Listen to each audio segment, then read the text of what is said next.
ഇത്രയും വർഷത്തെ എക്സ്പീരിയൻസിനിടയ്ക്ക് എത്ര ആനയെ കയറിയിട്ടുണ്ട്?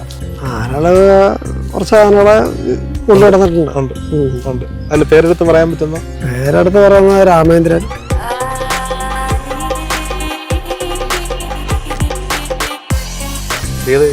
ഏത് കൊലകൊമ്പനാണെങ്കിലും നമ്മളെ കൊണ്ട് അത് പറ്റും. ഇവിടെ ആശാൻ പഠിപ്പിച്ചുള്ള വിദ്യകളല്ലേ, ആ തൊഴിൽ കാണിച്ച് ഇവിടെ ആനയോട് ആന അയച്ചു പോരും.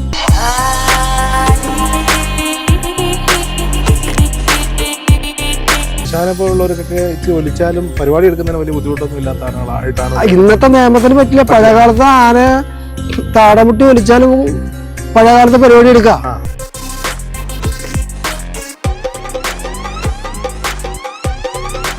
ഇതിന് പുതിയൊരാള് വന്നത് അവനായിട്ട് ഒരു ആന അടുത്തുകൂടി വരണമെങ്കിൽ കുറച്ച് ടൈം എടുക്കും. അപ്പൊ ഒരുമിച്ചുമ്പോ കൂട്ടുകാര് തമ്മിൽ ആന അഴിച്ച് പോയി കഴിഞ്ഞാൽ ആ ആന ഒരു സീസണിലായിക്കോട്ടെ അത് ഉടമസ്ഥന്മാർക്ക് ബുദ്ധിമുട്ടാണ് ഇട്ട് പോയി കഴിഞ്ഞല്ലേ എഴുന്നള്ളപ്പിന്റെ സമയത്ത്. ഉടമസ്ഥന്മാർക്ക് മാത്രമല്ല പൂര കമ്മിറ്റി. ഈ ആനയുടെ കൂടെ നിന്നാൽ അവനങ്ങ് വഴങ്ങിക്കോളെന്ന് പറഞ്ഞാലും ഈ പുതിയ പാപ്പന്മാർക്ക് ഒരു ആവേശമാണ്. അതായത് പിണങ്ങി നിൽക്കുന്ന ആനയെ കയറുക, അത് സോഷ്യൽ മീഡിയയിലിടും, അവനത് ഇയാൾ റെഡിയാക്കാൻ പോകുന്നു, എന്നിട്ട് ഇത് എത്രയും പെട്ടെന്ന് ഇവനെ റെഡിയാക്കി പരിപാടി എടുപ്പിക്കുക എന്നുള്ളൊരു ചിന്താഗതിയിലായിരിക്കും മർദ്ദിക്കുന്നതെന്ന് പലപ്പോഴും തോന്നിയിട്ടുണ്ട്. അപ്പോൾ ഇങ്ങനെയൊക്കെ ചെയ്യുന്നവരോട് എന്തെങ്കിലും ഒരു ഉപദേശം കൊടുക്കാൻ? ഉപദേശം കൂടാതെ അവർ തന്നെ ചിന്തിക്കേണ്ട കാര്യങ്ങളാണ്. ഇത് പഴയ കാലഘട്ടമല്ല.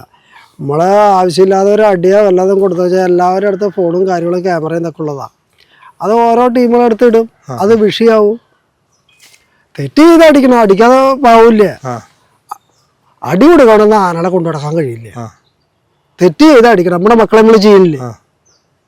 ഇന്ന് മക്കളെ ചെയ്താലും ശിക്ഷിക്കും. ഇന്ന് കാലങ്ങൾ മാറിപ്പോയി. ഇന്നലെ ഏതോ അധ്യാപകൻ കുട്ടിയെ പറപ്പിച്ചെന്ന് സസ്പെൻഡ് ചെയ്തിട്ടുണ്ട്. ആവശ്യമില്ല ഒരു പടം കൊടുക്കാണ് ആനകളെ അംഗീകരിച്ച് തരില്ല. ഇപ്പോൾ ഇയാൾ പാർത്ഥസാരഥി ഇവിടെ കെട്ടിലാണ് 2 മാസം ഇങ്ങനെ നിൽക്കും. ഇയാളുടെ ഒരു ആഹാരക്രമവും കാര്യങ്ങളും ഒക്കെ എങ്ങനെയാണ്? ആനക്ക് ഇതേപ്പോൾ 8 കിലോ അരിയുടെ ചോറ് കൊടുക്കുന്നുണ്ട്. അത് പാലൊഴിച്ച് 5 ലിറ്റർ പാല് ഒഴിച്ച് അത് ഡെയിലി അത് കൊടുക്കും. പിന്നെ പറമ്പയുടെ ആവശ്യത്തിലുള്ള വെള്ളം. ഞാൻ നോക്കുമ്പോൾ ഇവിടെ ഫ്രഷ് വനംപട്ടയാണ്, വണ്ടിയിൽ വരുന്നതൊന്നുമല്ല.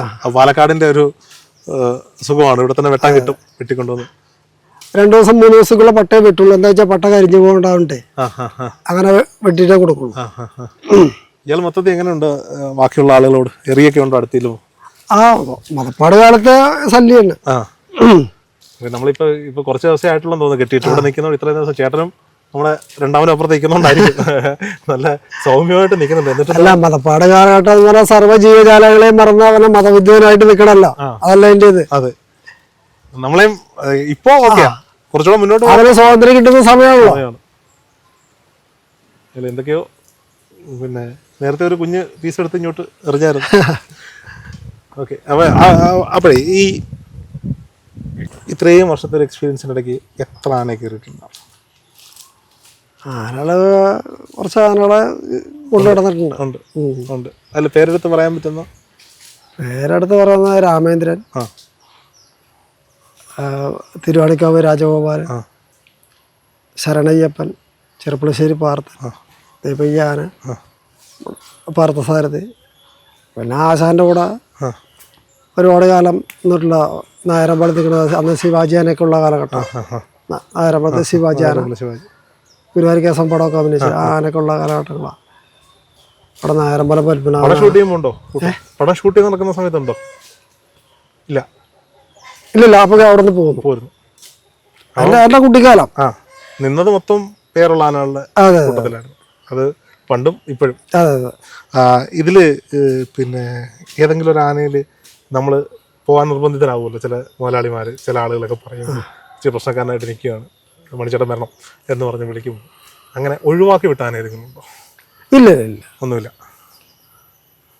ഇവിടെ തൊഴിലാണല്ലോ. പറ്റാതെ ഒഴിവാക്കി വിട്ട ഒന്നുമില്ല. ഒരാനയില്ല. ഇല്ല. ഏത് കൊലകൊമ്പനാണെങ്കിലും നമ്മളെ കൊണ്ട് അത് പറ്റും. ഇവിടെ ആശാൻ പഠിപ്പിച്ചുള്ള വിദ്യകളല്ലേ, ആ തൊഴിൽ കാണിച്ച് ഇവിടെ ആനയോട് ആന അയച്ചു പോരും. ഇവർക്കൊരു ആന അഴിക്കാൻ പോയി മടങ്ങി പോകുന്ന ചരിത്രം ഉണ്ടായിട്ടില്ല. അത് നമ്മുടെ ആശാന്റെയും മറ്റുള്ള എൻ്റെ അനുഗ്രഹം തന്നെയാണ്. പോയിട്ടുള്ള എല്ലാ അഴിച്ച് കൈകാര്യം ചെയ്തിട്ടുണ്ട്. ഒരു ഒരു ഒരു ചട്ടക്കാരൻ ഒരു കെട്ടി അഴിക്കുമ്പോൾ മുതൽ പിന്നെ കെട്ടുന്നത് വരെ കൂടെ നിൽക്കണം എന്നുള്ളതല്ലേ എൻ്റെ ഒരു രീതി. എനിക്കറിയത്തില്ല, അറിയില്ല. ഇട്ട് പോകാൻ പാടില്ല എന്ന് പറയാ. എന്താ വെച്ചാൽ പുതിയൊരാൾ വന്നത് അവനായിട്ട് ഒരു ആന അടുത്തുകൂടി വരണമെങ്കിൽ കുറച്ച് ടൈം എടുക്കും. വഴിക്കിട്ട് പോകരുത്. ഇപ്പൊ ഒരുമിച്ചുമ്പോ കൂട്ടുകാര് തമ്മിൽ ആന അഴിച്ച് പോയി കഴിഞ്ഞാൽ ആ ആന ഒരു സീസണിലായിക്കോട്ടെ, അത് ഉടമസ്ഥന്മാർക്ക് ബുദ്ധിമുട്ടാണ് ഇട്ട് പോയി കഴിഞ്ഞല്ലേ എഴുന്നള്ളപ്പിന്റെ സമയത്ത്. ഉടമസ്ഥന്മാർക്ക് മാത്രമല്ല, പൂര കമ്മിറ്റിക്ക് മൊത്തം അതിന്റെ ചട്ടക്കാരൊക്കെ എല്ലാവർക്കും ബുദ്ധിമുട്ട് തന്നെയാണ്. പുതിയൊരാൾ വന്ന് അനുസരിച്ച് വരണമെങ്കിൽ അതിൻ്റെതായ കാര്യങ്ങൾ ടൈം എടുക്കുമല്ലോ, ബുദ്ധിമുട്ടാ. അതൊരിക്കലും ചെയ്യല. സീസൺ കഴിഞ്ഞ് ആനയെ കൊണ്ടുവന്ന് കെട്ടി ഞാൻ ഇത് പറ്റില്ല ഞാൻ പോവാ എന്ന് പറഞ്ഞ് പോവാം. അതൊക്കെ ഒരു മര്യാദ. വഴിക്ക് എത്രയോ ഇപ്പോഴത്തെ ആനക്കാർ എത്രയോ വഴിക്കിട്ട് പോകുന്ന ആനക്കാർ ഒരുപാടുണ്ട്. അത് ഒരിക്കലും ചെയ്യരുത്. വേണമെങ്കിൽ അവിടെ കെട്ടിയിട്ടുണ്ട് അഴിച്ചുകൊണ്ട് പൊക്കോന്ന് പറഞ്ഞിട്ട് കഴിഞ്ഞ് കഴിഞ്ഞാൽ ഉണ്ടാവുന്ന ബുദ്ധിമുട്ടിനെ പറ്റി ചിന്തിക്കുന്നില്ല. അതെ അതെ. ഈ ഇപ്പം നേരത്തെ എന്നോട് പറഞ്ഞു, വിശ്വനാഥൻ്റെ കേസ് പറഞ്ഞപ്പോൾ പറഞ്ഞു അത് വേനൽക്കാലത്ത് ഒലിക്കുന്ന ആനയാണ്. വേനൽക്കാലമാണ് പൂരങ്ങളുടെ ഉത്സവങ്ങളുടെയൊക്കെ ഒരു സമയം. ആ സമയത്ത് സീസൺ കിട്ടിയില്ലെങ്കിൽ സത്യം പറഞ്ഞാൽ ആ ഒരു വർഷം ആനയെ നോക്കുന്ന ആനയുടെ ഉടമസ്ഥ, ഇപ്പം ഗണേശേട്ടനൊരു പ്രശ്നം ഉണ്ടാകത്തില്ല, ഇതുപോലെ വേറൊരാളാണെങ്കിൽ അത് വലിയ സാമ്പത്തിക നഷ്ടം ഉണ്ടാക്കുന്ന ഒരു കേസാണ്. അപ്പം ഇത് ചികിത്സിച്ച് പതുക്കെ ഇതിൻ്റെ കാലഘട്ടം മാറ്റാനൊക്കെ പറ്റുമല്ലോ? അത് അങ്ങനെ കൂടുതൽ ചികിത്സിച്ച് നമ്മളെ മാറ്റുക എന്ന് പറയുമ്പോൾ അത് ആനയ്ക്ക് കുറേയൊക്കെ ദോഷങ്ങൾ ചെയ്യും. അങ്ങനെയുണ്ട്. ഇപ്പം കാശ് പൈസയോട് കൂടുതൽ ആർത്തിയില്ലാത്ത ഉടമസ്ഥന്മാർ പറയാം അത് എപ്പോഴാ വെച്ചാൽ വിളിച്ചോട്ടെ കുഴപ്പമില്ല, ആന സംരക്ഷിക്കുക. ഉള്ള ഉടമസ്ഥന്മാരെ കുഴപ്പമില്ലാണ്ട് നിർത്താം. ചിലവരെ സീസണിലെ പരിപാടി എടുക്കണം പറയും, ചിലവർ നിർബന്ധിക്കും. അങ്ങനെ ആനകളെ പ്രശ്നം ഉണ്ടാക്കാറുണ്ട്. വിശാനെ പോലുള്ളവർക്കൊക്കെ ഒലിച്ചാലും പരിപാടി എടുക്കുന്നതിന് വലിയ ബുദ്ധിമുട്ടൊന്നും ഇല്ലാത്ത ആനകളായിട്ടാണ്. ഇന്നത്തെ നിയമത്തിന് പറ്റില്ല. പഴയകാലത്ത് ആന താടമുട്ടി വലിച്ചാലും പഴയകാലത്ത് പരിപാടി എടുക്കാം. ഇന്നിപ്പോ ഇവിടെ നാളെ കൊന്ന് വിഷയം ഉണ്ടായി കഴിഞ്ഞാലും പിറ്റേ ദിവസം അപ്പുറത്തോട്ട് പൂരം എടുക്കാൻ പറ്റും. ഇന്നത്തെ നിയമം അത് പറ്റില്ല. ചെറിയൊരു പ്രശ്നം ഉണ്ടായ ആനകളെ പ്രശ്നം ഉണ്ടായി കഴിഞ്ഞാൽ വിഷയം തന്നെയാണ്. ഒരു വണ്ടി ഇടിച്ചിട്ട് എത്ര എണ്ണം മരിക്കണം. അപ്പൊ ഈ വണ്ടികൾ ഓടാതിരിക്കണ്ട, പ്ലേറ്റ് പോകുന്നുണ്ട്.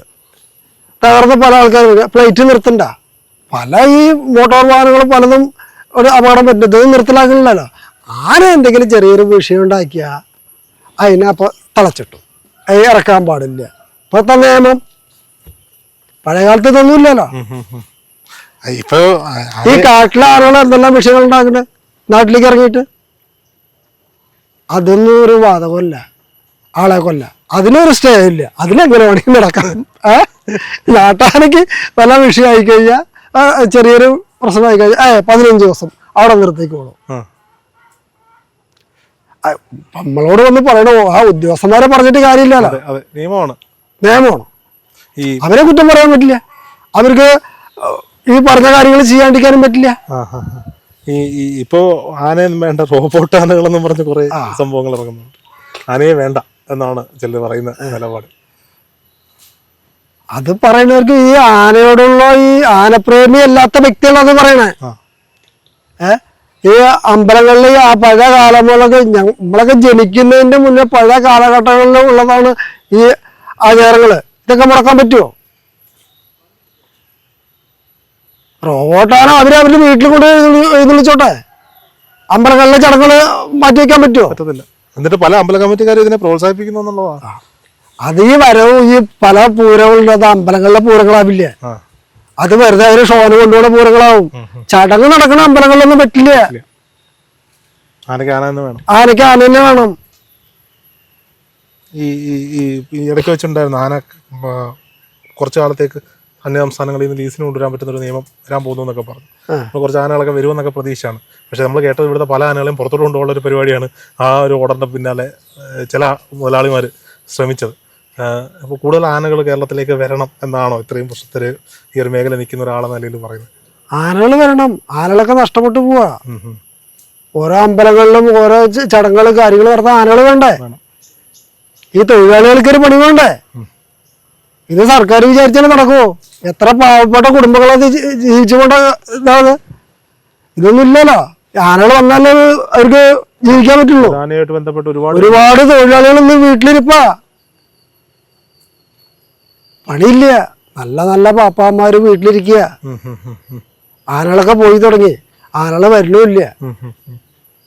നിയമം നമ്മുടെ കേരളത്തിൽ മാത്രമല്ലോ. പുറത്തൊരു വിഷയമല്ലല്ലോ. അവിടെയൊക്കെ ഇഷ്ടം പോലെ കിട്ടാനും ഉണ്ട് കൊടുക്കാനും ഉണ്ട്.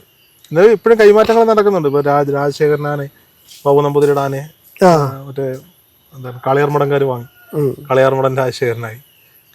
ആനകൾ വരണം. ഈ കാട്ടാനകൾ എന്തെല്ലാം വൃത്തികേട് ചെയ്യണ്. ഇതിനൊന്നും ഒരു നിയമമില്ല. നാട്ടിലെ ആനകൾ വല്ലതും ആയിക്കഴിഞ്ഞാൽ അപ്പം വിഷയമായി. ഈ നാട്ടിലിറങ്ങുന്ന ആനയെ പോലും പിടിച്ച് കൊണ്ടുവന്ന് കൂട്ടിലിട്ട് തല്ലി ചതച്ച് കൊന്ന് ശരിയുമ്പോൾ കുഴിച്ചു കൊണ്ടുപോകണം. അല്ലാതെ അതിനെങ്കിലും എന്തായാലും പിടിച്ചു ചട്ടം പിടിപ്പിച്ച് നാട്ടാനയാക്കി മാറ്റാനുള്ള ഒരു സംവിധാനം ചെയ്താൽ എന്തായാലും ഇവർ പിടിക്കുന്നുണ്ടല്ലോ. ആ ആനയോട് ദ്രോഹം ചെയ്തു. സർക്കാർ പറയണ്ട പൈസയില്ല പറയണ്ട. ഈ പുറത്തിറങ്ങി വരുന്ന ആനകളെ പിടിച്ച് ലേലം ചെയ്ത് കഴിഞ്ഞാൽ സർക്കാരിന് പൈസയില്ലേ? അതെന്താ ഇവര് ചെയ്യാത്ത? അപ്പോഴേക്ക് പ്രേമികൾ അതിന് ഉടക്കി അതിനകത്ത് ദ്രോഹിക്കണം, അത് ചെയ്യണം, ഇത് ചെയ്യണമുണ്ട്. ഈ പുറത്തിറങ്ങിയോണ്ട് ഇത്രയും മനുഷ്യന്മാരെ കൊല്ലുന്നത് അവരുടെ ജീവനൊരു വിലയില്ല. അത് ശരിയാ. ഇപ്പൊ കാട്ടിലൊക്കെ ആനകളുടെ എണ്ണം കൂടുതലാ. ഈ കാട്ടാനകളെ പുറത്തിറങ്ങി വരുന്ന ആനകളെ പിടിച്ച് ലേലം ചെയ്ത് കഴിഞ്ഞാൽ സർക്കാർക്ക് പൈസയായില്ലേ? എടുക്കാൻ ഇഷ്ടംപോലെ ആളുകളുണ്ട്. ഇഷ്ടംപോലെ ആളുകളുണ്ട്. പഴയ കാലഘട്ടമുള്ള കോടികൾ അന്നത്തെ വില ആനകളുടെ. അതിന് ചട്ടോട്ടം അടിച്ച് ലേലം ചെയ്ത് കഴിഞ്ഞാൽ പൈസയായില്ലേ? അപ്പോ ജനങ്ങളെ നടന്ന് കൊല്ലില്ലല്ലോ. ഒരു വർഷത്തിൽ എത്ര കാട്ടാന ആളെ കൊല്ലുന്നേ? ശരിയാ.